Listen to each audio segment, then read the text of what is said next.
So hello everyone, and I welcome you all once again to the today's session over design of roof truss with bolted connection. So in the last session we have finished the design of principal rafter, okay, with connections. So in today's session we are going to start the design of next member of roof truss, that is the design of tie member or design of tie beam. Okay, so this is what you can see. This is the geometry of roof truss. Okay, so for the design purpose you have to utilize the data provided in the geometry of the structure. So here we have finished with this member, what you can see in the green color, that is the principal rafter L0, U1, U1, U2 or U2, U3, same on this side.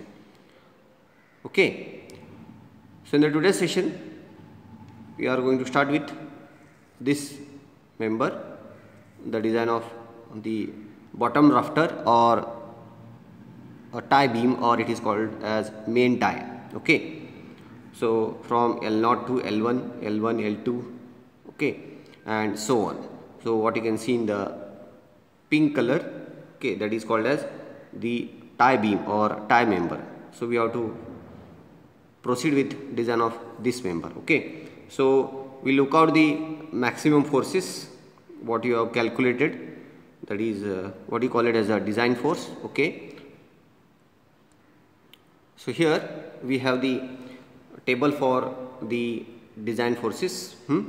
So as I told you, we have to convert the given forces into the load combinations, and from those load combinations we have to find out the maximum force, which is nothing but a design force. Okay, so the green color forces, what you can see here, these are the forces acting in the, or these are the forces for the main tie, forces for main tie, and from this we got the maximum forces are that is the compression is the tensile force is the 223.5 kilonewton and the compressive force is 327.9 kilonewton. So we have to design this, design the main tie for to carry or to counteract these two forces. Okay, so here again we have got the maximum force is compression. So here the maximum force is compression, so we have to design as a compression. Again later you have to check that member whether it is safe to carry the tension force or not. Okay, so we'll begin with that. Okay, so here design of main tie. So the second member, that is design of main tie.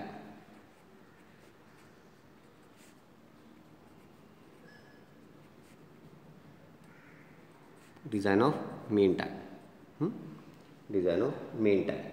So the forces are the compressive forces. The compressive force is 327.9 kilonewton, and the tensile force is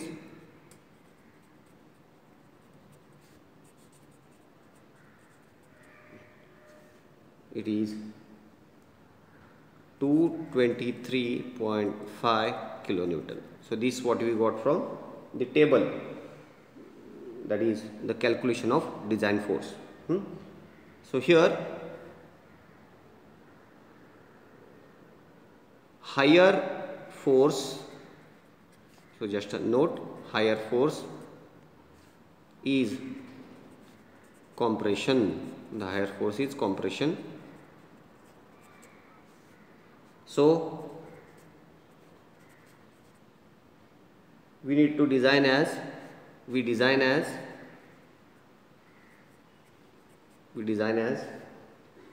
a compressive member, a compression member, we need to design as compression member. And check as tension member.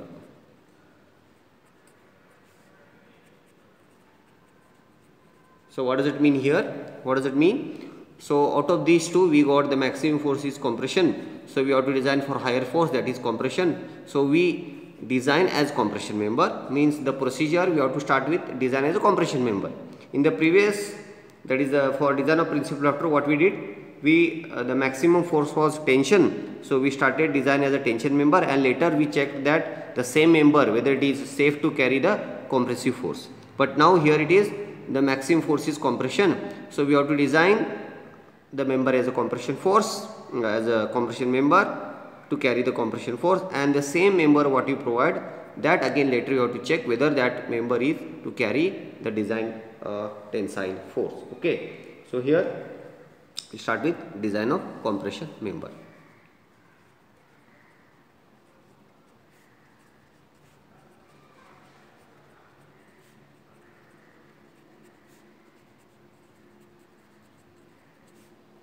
Design of compression member. Okay, so for design of compression member, again you have to use PD is equal to FCD into AE. Okay, correct na? So PD is the design force, is equal to FC into AE. FCD is nothing but the design compressive stress, and AE. So here, so how we can find out AE? The area AE is again PD by FCD, by making PD by FCD. So the PD is nothing but the force acting in the compression member. Okay, so FCD, so generally for double angle, so we have to provide as a double angle. Generally the principal rafter and main tie will be double angle. So for double angle, use FCD is equal to, you can assume 100 to 150 Newton per mm square. So you have to assume the value of FCD for double angle 100 to 150 Newton per mm square, and by using this FCD you have to find out A, and you have to select the section. Okay, so we will assume value of FCD, I will go for higher side, so I will assume 150 Newton per mm square. If the member is not safe, then you can go to the, like you can use 100 or 120, 110 like that. Okay, so we will try for 150 only. Okay, so therefore area is equal to 327.9 into 10⁻³ that is PD divided by FCD. FCD is 150. Okay, so we get area is equal to 2186 mm square. So you have to select a member of area more than or less, a little bit 5% variation we can adopt. Okay, so 2186 the member you have to choose. So again you have to go back to steel table. After this you have to go back to steel table, and you have to select a section that is double angle back to back. Generally go for equal angle sections. I repeat, go for equal angle sections and select a section. Okay, so again you have to refer steel table. So let us try. So I'll try for, you have to search and you have to try. So let us try 2 ISA 75 by 8. So you have to try ISA 75 by 8 back to back with 10 mm gusset plate, with 10 mm gusset plate. So I have selected 2 ISA 75 by 8 back to back with 10 mm gusset plate. So I will show you in the steel table. So we will refer steel table for that. So when you open steel table, okay, so you have to search for the properties of two angles back to back, that is for equal angles. Okay, what you can see here, we have two equal angles back to back with a gap, that is for the gusset plate. Okay, so here what you can see here, we have 50 by 50 and these are the thicknesses 3, 4, 5, 6. So we have selected 75 by 75 by 8. So little bit you have to go down.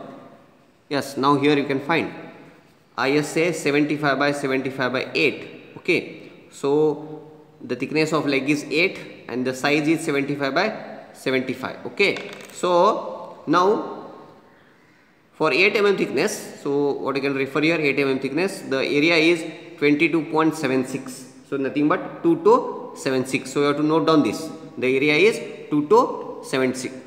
Okay, mm. So here area is equal to 2276 mm square, which is again more than 2186. So no problem. Okay, now we have selected a section.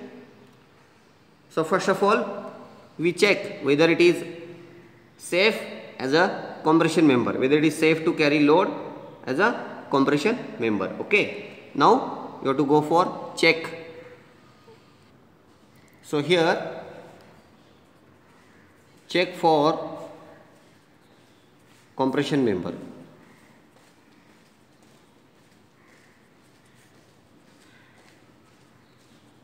First of all, because we are designing as a compression member and we have selected area with respect to design as a compression member, so again we have to check for compression member.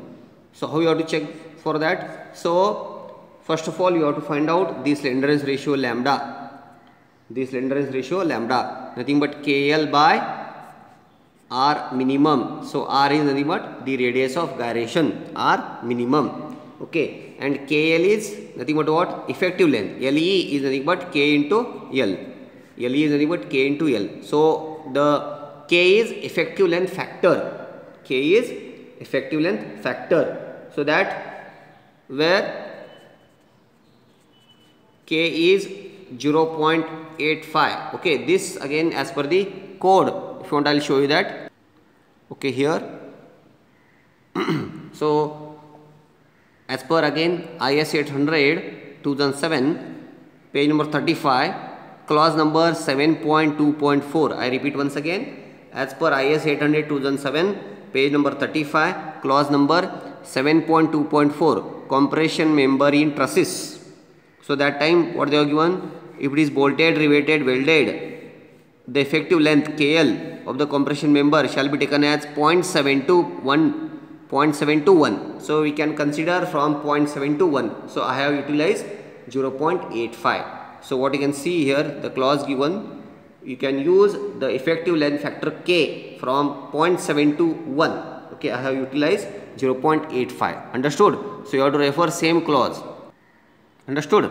So next, so we'll find out here. So K is 0.85.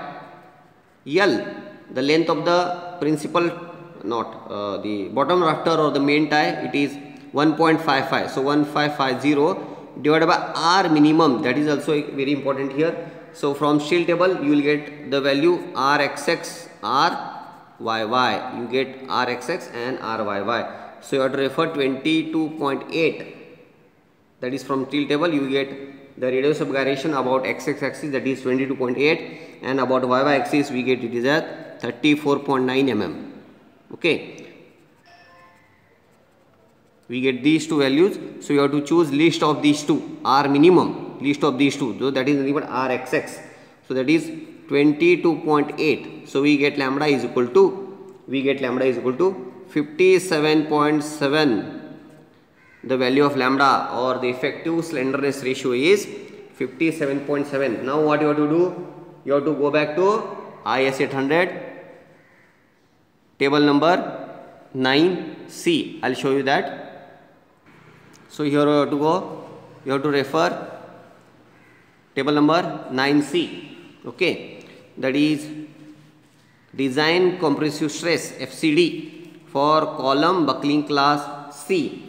Okay, so in the last session also I told you, okay, the angle sections comes under buckling class C. Okay, so that's why you have to refer table number 9C, and even I told you how to refer this table. Okay, so we have to find out the value of FCD for the grade of steel FY 250. Okay, our grade of steel is FY 250, and the column given for slenderness ratio KL by R. Okay, so for that, so our KL by R is 57. So you have to interpolation you have to do between 50 and 60. You have to interpolate between 50 and 60. So for the value 183 and 168, and after interpolation you have to find out the value for 57.7. so we have to note down those values first.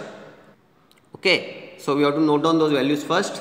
Okay, so for lambda we have got it is 50 and 60, and FCD we have got it is 183 and 168, and our value of FCD is 57.7. okay, 57.7. so we have to find out, and we get the value of this after interpolation. We get the value is 183 and 168. After interpolation we got 171.45 Newton per mm square. We get this. Okay, so then therefore PD is equal to again what? AE into FCD. AE into FCD. So therefore, so AE is here. We have got already 2276 into FCD. The value of FCD is 171.45. Okay, equal to the PD. So we get PD is equal to 390.22 kilonewton. Correct na?